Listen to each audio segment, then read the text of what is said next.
J'ai vécu un peu au Japon.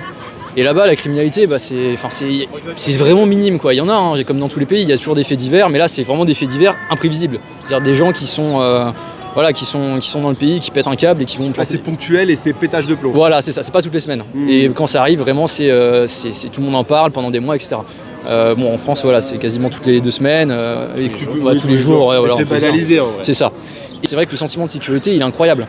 Je veux dire, là, j'ai perdu mon porte-monnaie, par exemple, j'ai été appelé dans la journée limite par le commissariat parce que quelqu'un leur avait rapporté. Pareil, j'ai oublié mon sac dans un train. En France, il se serait fait éclater et j'aurais dû payer 300 € d'amende. Là-bas, le lendemain matin, ils m'ont dit « Ouais, on a votre sac, vous le récupérez où ?»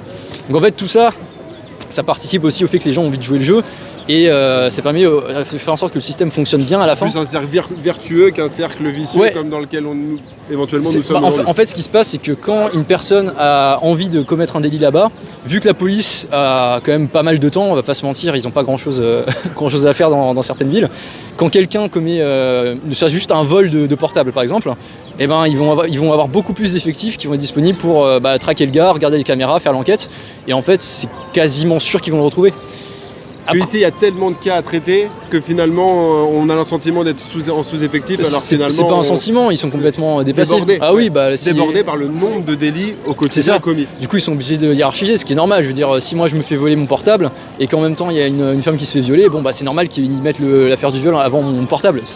Voilà. Et le problème, c'est quand il y a, je sais pas combien de portables se font voler par jour à Paris, mais ça doit être pas mal.